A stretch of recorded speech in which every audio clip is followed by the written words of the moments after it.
एक ऐसा दरख्त जो पूरी दुनिया के हर जंगल से बिल्कुल अलग, तन्हा और खामोश खड़ा है। एक जगह जहां जमीन के नीचे दुनिया के सबसे ज्यादा न्यूक्लियर वेपन्स छुपे हैं। रेगिस्तान में चाइनीज मिसाइल एक्यूरेसी के अजीबो गरीब निशानात से लेकर सुइज कैनाल में फंसी 50,000 टन वजनी शिप को निकालने के मंजर तक। कभी कभी गूगल अर्थ हमें सिर्फ सैटेलाइट इमेजेस नहीं बल्कि उन राजों की झलक दिखाता है जो हमारी सोच से भी बाहर होती हैं। और आज हम ऐसे ही चंद सैटेलाइट इमेजेस को समझने की कोशिश करेंगे। ज़ेम टीवी की वीडियोस में एक बार फिर से खुशामदीद। नाजरीन, न्यू मैक्सिको के पास एक रिमोट एरिया में जमीन पर उभरा हुआ एक टीला देखा जा सकता है जिसका एरिया 14 एकड़ के करीब है। इसकी स्क्वायर शेप ये जाहिर करती है कि ये नेचुरल नहीं बल्कि मैन मेड है। ईस्ट और वेस्ट से 2 रोड्स इस टीले की जानिब आकर एक अंडरग्राउंड टनल में चली जाती हैं। इस पूरे एरिया को मुख्तलिफ वॉच टावर्स लगाकर सिक्योर भी किया गया है जो इस साइट की इम्पोर्टेंस जाहिर करते हैं। पास मौजूद Kirtland underground munitions storage centre से मालूम पड़ता है कि ये जगह अमेरिका की खास वेपन स्टोरेज साइट है। एल्बकर्की नामी शहर में मौजूद कर्टलैंड एयरफोर्स बेस के अहाते में ये स्टोरेज साइट दुनिया की सबसे बड़ी न्यूक्लियर वेपन स्टोरेज साइट है, जहां एक अंदाजे के मुताबिक 2500 न्यूक्लियर वॉरहेड्स रखे हुए हैं। वैसे तो इस साइट की कंस्ट्रक्शन के बारे में जितनी भी डिटेल्स हैं वो अभी तक क्लासिफाइड रखी गई हैं, लेकिन एक अंदाजे के मुताबिक 80 से 120 फीट नीचे तक यहाँ मुख्तलिफ वॉल्स मौजूद हैं। गूगल अर्थ की हिस्टोरिकल इमेजरी में देखने पर मालूम पड़ता है कि ये साइट 1985 और 1991 के दरमियान कंस्ट्रक्ट की गई थी, यानी जब अमेरिका और सोवियत यूनियन की कोल्ड वॉर अपने उरूज पर थी। हमारी दूसरी लोकेशन है नेवाडा डेजर्ट में, जो अमेरिका का इंतहाई बंजर और सुनसान इलाका माना जाता है। यहाँ दूर दूर तक सिर्फ रेत और खुश्क मैदान फैले हुए हैं, लेकिन सैटेलाइट व्यू में 3800 फीट्स की बुलंदी से यहाँ एक बहुत बड़ी स्क्वायर बाउंड्री वाज़े तौर पर देखी जा सकती है।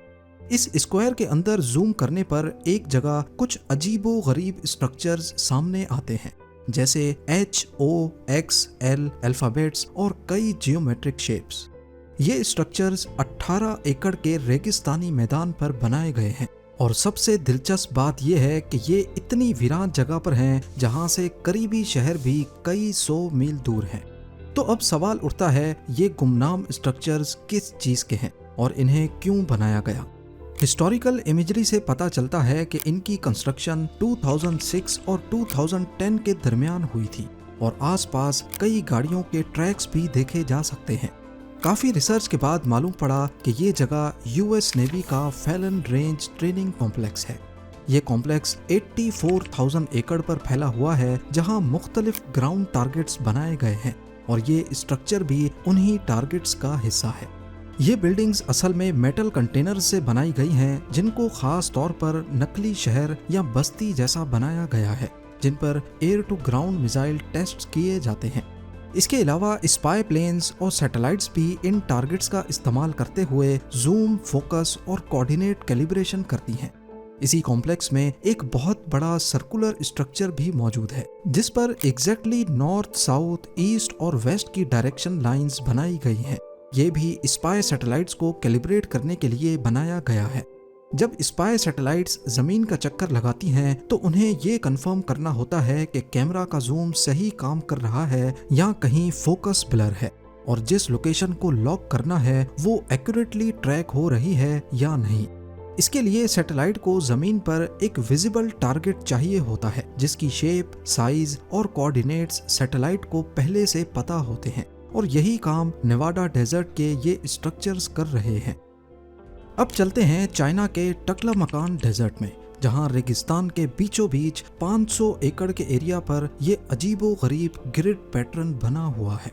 ये इतना बड़ा है कि स्पाई प्लेन्स जो 80,000 फीट्स पर फ्लाई करते हैं, इतनी ऊंचाई से भी ये बगैर किसी इंस्ट्रूमेंट की मदद के पॉइंट आउट हो सकता है। फिलहाल इसके ऊपर रेत और मिट्टी आ चुकी है, लेकिन 2005 में जब ये बनाया गया था तो ये कुछ इस तरह दिखता था। ये साइट भी चाइनीज मिलिट्री की सैटेलाइट कैलिब्रेशन और मिसाइल टारगेटिंग जोन है। ये पैटर्न ड्रोन्स, स्पाई प्लेन्स और गाइडेड मिसाइल्स की एक्यूरेसी को बेहतर बनाने के लिए इस्तेमाल किए जाते हैं। चाइना ने इस डेजर्ट में दर्जनों मिस्टीरियस स्ट्रक्चर्स बना रखे हैं जिनको समझना काफी मुश्किल है। ठीक इसके वेस्ट में कुछ और मिस्टीरियस निशानात मौजूद हैं। यहाँ आपको छोटी छोटी स्क्वायर शेप्स दिख रही हैं जिनके बीच में बड़े बड़े गड्ढे नजर आ रहे हैं। ये एक एक स्क्वायर 45 मीटर चौड़ा और एग्जैक्टली 45 मीटर लंबा है और इनके बीच में जो सुराख नजर आ रहे हैं इनका डायामीटर 3 से 5 मीटर्स है, यानी करीब एक गाड़ी जितना बड़ा गड्ढा। और ये स्क्वायर्स टोटल 5.2 किलोमीटर्स की एक सीधी लाइन में मौजूद हैं।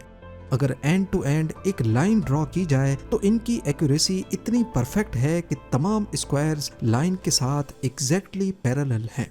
फिलहाल यहाँ कुछ स्क्वायर मार्क्स के ऊपर रोड्स और विंड टर्बाइन्स लग चुके हैं, लेकिन ये निशानात हिस्टोरिकल इमेजरी में 2004 की आखिरी क्लियर पिक्चर तक भी वाज़े तौर पर नजर आ रहे हैं। जबकि 1985 के ब्लर इमेज में डिटेल्स वाजे नहीं, लेकिन एक हल्की सी लाइन जरूर नजर आ रही है जो हमारी ड्रॉ की गई लाइन के बिल्कुल पैरेलल है। बहुत सारी इंटरनेट रिसर्च करने पर कोई वाजे जवाब नहीं मिल सका, लेकिन क्योंकि ये जगह चाइना की मिसाइल टेस्टिंग रेंज का ही हिस्सा है, इसी वजह से ये शुबा है कि ये मिसाइल एक्यूरेसी टेस्ट के निशानात ही हैं।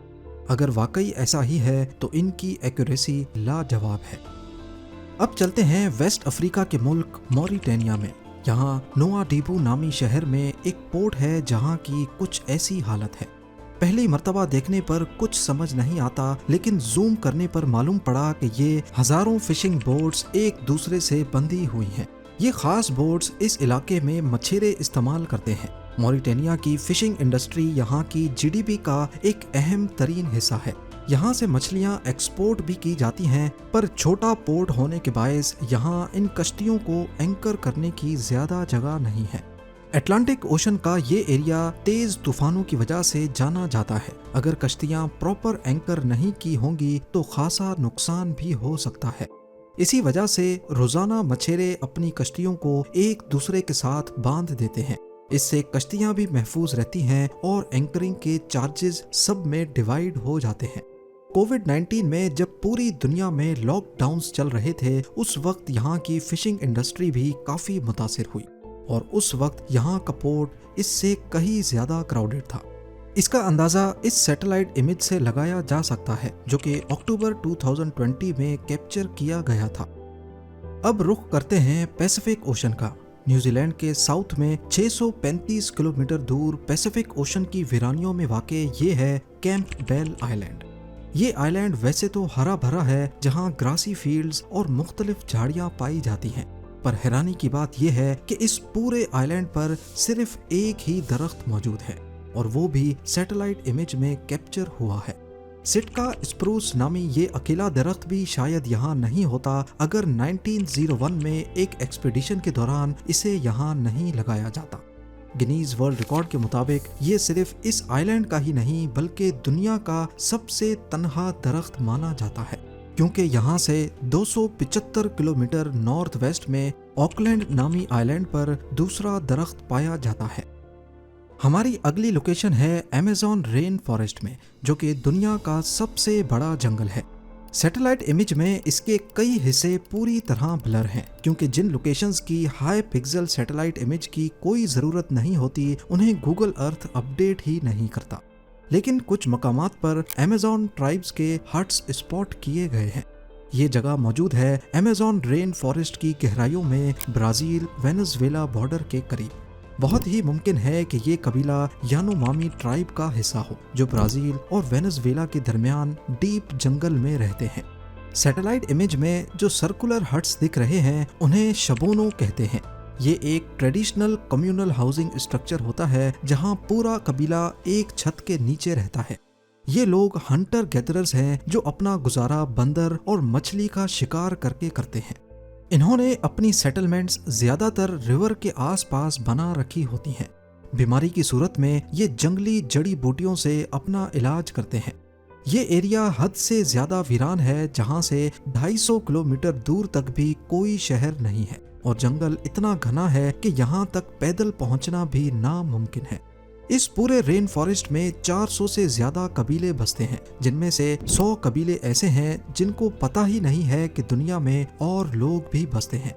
एक अंदाजे के मुताबिक पूरे अमेज़न रेन फॉरेस्ट में 10 लाख लोग रहते हैं। अब रुख करते हैं इजिप्ट का, जहां सुएज कैनाल की एंट्रेंस के करीब एक अजीब मंजर सैटेलाइट इमेज में रिकॉर्ड हुआ है। ये जो आप देख रहे हैं, इसमें एक सेमी सबमर्सिबल वेसल है जिसके ऊपर एक बड़ी ड्रेजर शिप मौजूद है, जो अपने स्पेशलाइज्ड इक्विपमेंट के जरिए कैनाल के सी बेड से मिट्टी और सेडिमेंट्स निकाल रही है। ऐसा मालूम होता है कि ये चाइनीज सेमी सबमर्सिबल शिप जिनयावा है और ये हादसाती तौर पे सुएज कैनाल की एंट्रेंस पर फंस गई थी, जिसके बाद ड्रेजर शिप सी बेड के नीचे की रेत को निकालकर इसका रास्ता बना रही है। पानी में मिट्टी का होना इस बात का इशारा है कि यहाँ ड्रेजिंग का काम ही चल रहा है। जिनयावा जैसी सेमी सबमर्सिबल शिप 50,000 टन से भी ज्यादा वजनी होती है और ये ओवर साइज कार्गो को शिप करने के लिए काम आती है। इसका पिछला हिस्सा कंटेनर्स के वजन से पानी के अंदर चला जाता है और जहाँ गहराई कम हो वहाँ अक्सर ये सी बेड से टच करती है या फंस भी सकती है। उम्मीद है जेम टीवी की ये वीडियो भी आप लोग भरपूर लाइक और शेयर करेंगे। आप लोगों के प्यार भरे कमेंट्स का बेहद शुक्रिया। मिलते हैं अगली शानदार वीडियो में।